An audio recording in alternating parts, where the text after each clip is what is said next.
Aloha everyone, it's Matt at Aloha City. One of the added benefits we have here at Aloha City is we do a free setup on every uke that we ship out. So I'm going to take you through that process that every uke goes through here at Aloha City, explain what we're doing, why we're doing it, and then show you the final result. We just got an order for this Lanikai tenor, so we'll go ahead and put this guy through the setup process. First thing I like to do is just give it a good once over, make sure there's no cracks or obvious defects. If there's stuff like that, there's no sense in even going any further. This guy looks pretty good. I don't see anything wrong with it.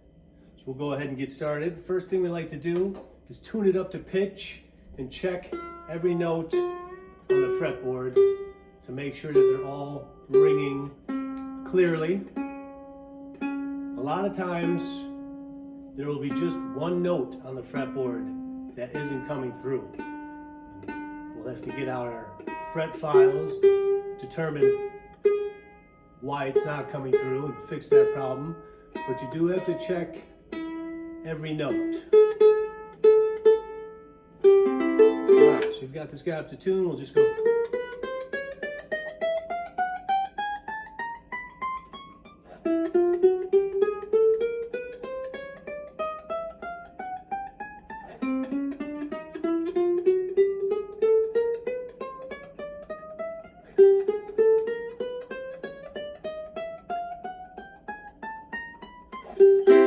All right, excellent. So every note rang through. You'd be surprised. There's a lot of times where it's just one note. It could be anywhere, on any string, on any fret, that doesn't ring through.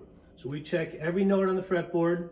If it's not ringing through, we'll have to break out our fret files and other tools to figure out what the problem is, smooth it out so that every note's ringing through.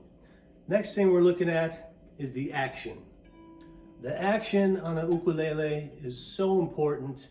What the action is how high the strings are off the fretboard. Okay. Nobody wants to push down super hard and fight trying to make chords or notes. So having the action set to the proper height is crucial to a good playing experience. And that's one of the reasons why we do this. If you order this just from the factory or somebody that doesn't go through this process, it's going to be difficult to play. You're going to be fighting it way more than you have to. So here's what we do. We'll check the string height at the 12th fret. We like to have that at 2.5 millimeters, unless it's otherwise specified by somebody that they like it at a certain height. So 2.5 millimeters is pretty much the standard for comfortable playing. This guy, like most Lanikais, is coming in high. Typically manufacturers, when they make these instruments, they'll set the action pretty high. They don't want to set it too low, because if something happens in transport, if it's too low, it's going to start buzzing. And that's a problem. If it's too high, you can always still play it without buzzing, without rattling. So they're always going to set it too high so it's still playable. What we're going to do is we're going to go ahead and lower the action. A couple different ways you can do this. Ukuleles are not like guitars, most of them at least. They don't have truss rods in the neck that can be adjusted. So you can adjust a couple of different things. The main thing is the saddle. The saddle on almost every uke that comes in, except for Aloha made in Hawaii ukes, is too high. So we're going to go ahead and take that saddle out of there.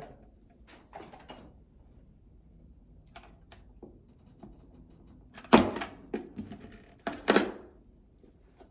right.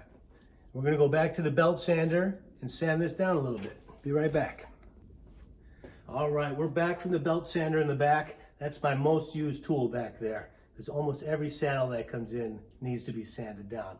So we've sanded this down a little bit. I'm going to finish it off on this sanding block here. Just make sure it's nice and smooth. Make sure it's perfectly flat on the bottom, even.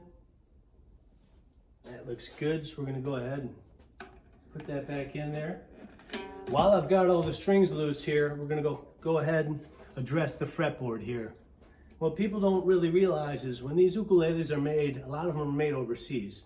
They might sit in the factory for a month or so before they get onto the boat to come over here. They might sit on the boat for a month or two, and it might sit in customs for a couple months as well. And then it could sit in our warehouse or another warehouse for another couple months. So it might be sitting around for 6 months to a year before it gets back into somebody's hands. And what happens is you get a little corrosion buildup on the frets there. So we're gonna go ahead, we've got the strings loose. I'm gonna pull them off the fretboard here. We like to take some fine steel wool and go over all the frets.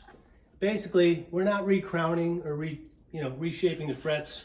We're just getting that little bit of grime off that built up over those months of sitting around. And you can see how much shinier those are already than these here. So we'll go ahead and make sure we get all of these frets, bring them back to sparkly new.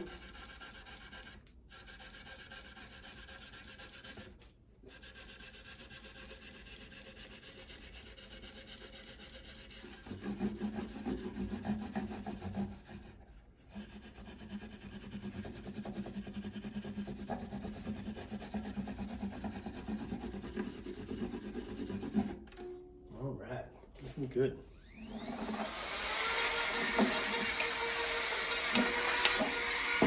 All right, now we've got our frets back to nice and shiny.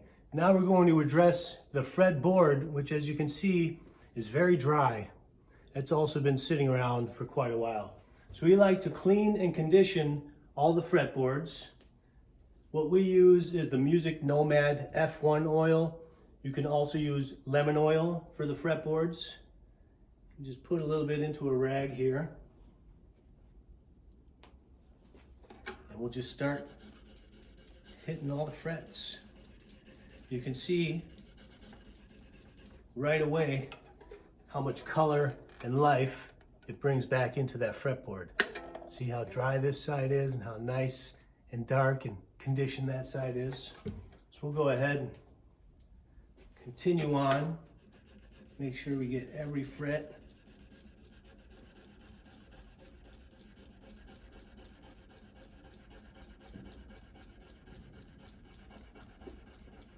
These fretboards are also fairly dirty.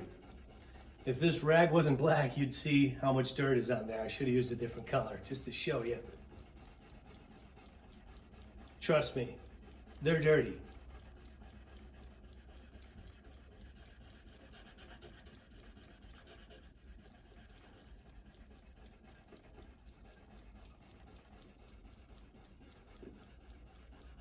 So we want to work that in really nicely. Get up against all the frets. And then we'll take a dry part of the rag, go over it again. You don't want it to be wet. You just want it to be nice, clean, and conditioned. So now we've got nice looking frets, nice looking fretboard. Go ahead and put these strings back in here. This is where I like to check the nut to make sure that the nut is cut properly as well. You have to see how the strings are sitting in there. See what the action is up by the nut. This one looks like it's cut very well. The strings are sitting in there nicely, all at the right height. So we're gonna go ahead and tune this guy up.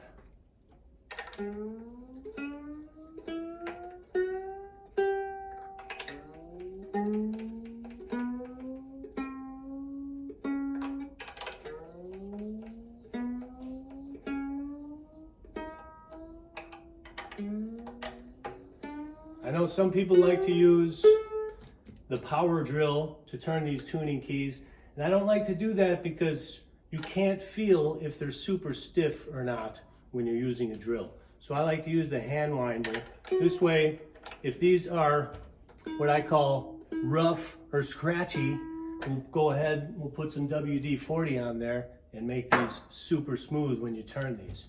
All these feel really smooth. So no WD-40 is needed on this guy.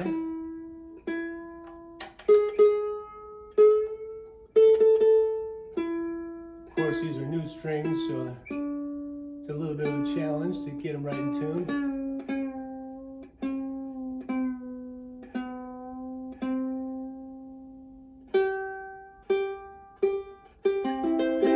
All right, we're getting there. Let's go ahead and check all the frets again, make sure everything is still ready to go.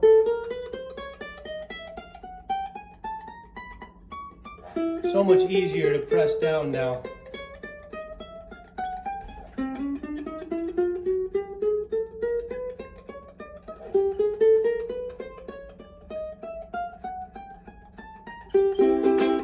Way easier. The action's sitting perfect, right at 2.5 millimeters. It's right where you want it.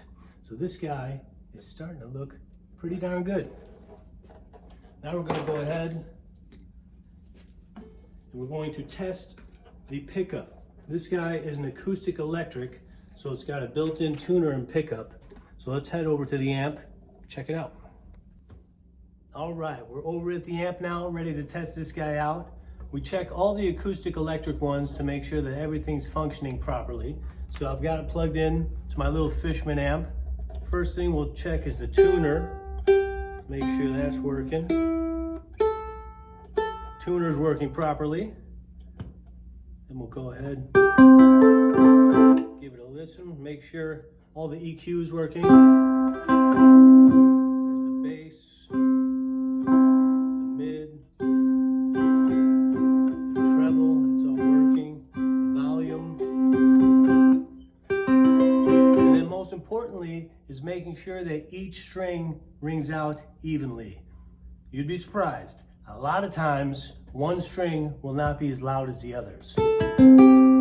So we always plug it in, make sure it's nice and balanced, make sure each string is ringing through clearly.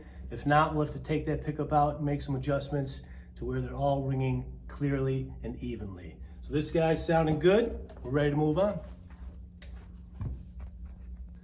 All right, we just checked the pickup on this guy. Everything's working perfectly. So we're gonna go ahead, do a final polish on this before we send it out. I like to use the Aloha City Ukes polish. It works great on all instruments. Just a couple of sprays into the rag there. Off we go. I've got my little duster here to get underneath the strings.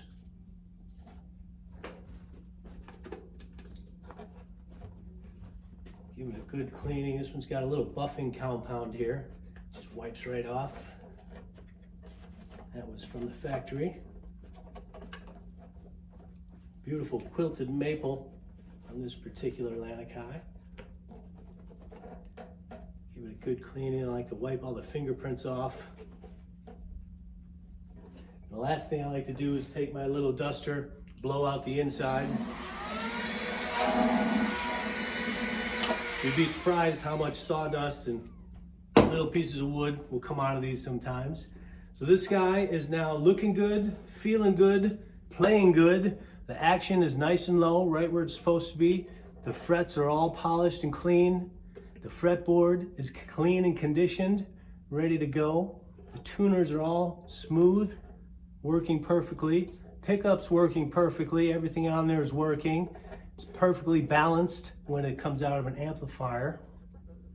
And this guy is ready to go to its new home. The new owner is going to open up the case and it's going to be ready to play. It's going to be a joy to play because they're not going to have to fight it.